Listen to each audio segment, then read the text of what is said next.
We knew that Witcher Season 4 was going to be a monumental disaster years ago when they announced that Henry Cavill was leaving the show to be replaced by Liam Hemsworth. And let's face it, the show was already dead and buried in the dirt because of the actions of the showrunner and the writers and the people at Netflix that control the show. Henry Cavill warned everybody. Henry Cavill argued with them. Henry Cavill made it very clear that he was not happy with how they portrayed his character and the entire universe within The Witcher because it went against the books and it went against the games. They were not following the lore, and he knew what fans wanted. That's why he fucking left. So we knew years ago that this was going to be a nightmare. But that nightmare is very, very close to a reality now for Netflix because I believe tomorrow, Thursday, this is finally getting released. Season 4 of The Witcher, and just look how these first two trailers were received. 162,000 dislikes to 29,000 likes. The official trailer, even worse. Almost 200,000 dislikes to only 23,000 likes. Absolutely annihilated, and all the comments say kind of exactly the same thing. Even my browser refused to recommend this to me. I had to look it up myself. Applause for Netflix for leaving the comment sections open. Imagine having all the stories and dialogue, all the fandom, all the guaranteed success, and the best cast for your lead, and then just shitting on everything. Insane. Liam looks like I'm here for my first Witcher internship. This isn't Geralt of Rivia. And there's a lot of this isn't Geralt. Well, it's definitely not going to feel like Geralt in any way, shape, or form because we're already hearing in the lead up to this, the showrunner running her fucking mouth, some of it to stop the backlash and some of it to tell you just how different that this Geralt is going to be from the books and the games. Witcher Season 4 showrunner Lauren Schmidt-Hissrich says Liam Hemsworth Geralt will not be as stoic as Henry Cavill's portrayal, but instead will be more emotional. Geralt is a little funnier this season. He's a little more dry. He's also a lot more emotional. He's going through a lot of different things than we've seen in the past. This is exactly what we wanted, right?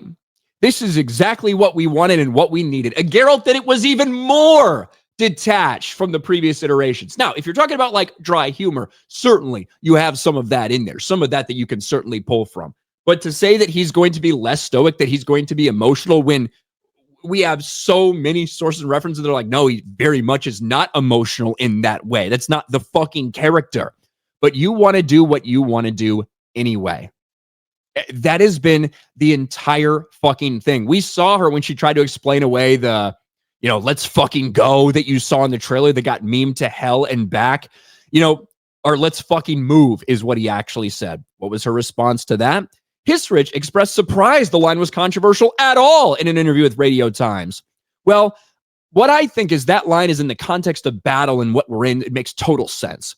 It's also a kick-ass line. And it's one of those things that's like, you may go, oh, that's not what my Geralt would say. Well, it's what our Geralt would say.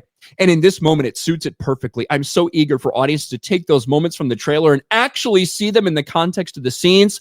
And I think it works quite well. This is the problem. That it's not what anyone's Geralt would say. It's what your Geralt would say. Because you have taken this property, you have taken this IP that has a fan base, both when it comes to the books and when it comes to the games, and you have fucked it. Right? You have said, we don't care if this is what you want. We don't care if this is what it is. We're going to do what we want to do. So this is our Geralt. It might not be your Geralt, which is the Geralt, but it's ours. Guess what? It wasn't Henry Cavill's Geralt either, right? That was not what Henry Cavill thought Geralt should be. So he fucking left. He was the one that was giving any fucking pushback on this stuff. And now he's gone. Another line from this. This is again from the showrunner, Lauren Hissrich. No one's taking the books away. No one's taking the video games away. Anyone can have their version of The Witcher. This is just our version of The Witcher. And Gary, who's been on top of this and the showrunner for a long, long time, women cast as the female showrunner of a male-skewing franchise, shocked that no one wants to watch her feminist fan fiction version of The Witcher. That's what this all comes down to. This has been one of the major problems with the Witcher series so far. And you knew it was clear when Henry Cavill left in the way that he did. You knew that behind the scenes, he had been causing a lot of discussions and a lot of anger and frustration that he was pushing back against these fucking freaks who wanted to bastardize these stories. And he finally said, fuck it. If you're going to do it this way, I'm gone. It's over. I'm done. I'm leaving. So they recast with Liam Hemsworth, hope to go forward, and you can already see the writings on the wall. It is going to get annihilated. It is going to get destroyed by the fans. And then we'll just be talking about more backlash and Lauren Hister's defending it and maybe insulting the fucking fans again. You know that that's what's going to happen. What a disaster on hand. They should have just canceled it. They should have just canned this shit. Now they've thrown $750 million down the drain on a franchise that no one is interested in the future of because the people in charge decided to go against the lore, go against the fan base, and do what they wanted to do. How many times have we seen that work out in the modern day entertainment industry? Not many, and certainly not with this pile of shit.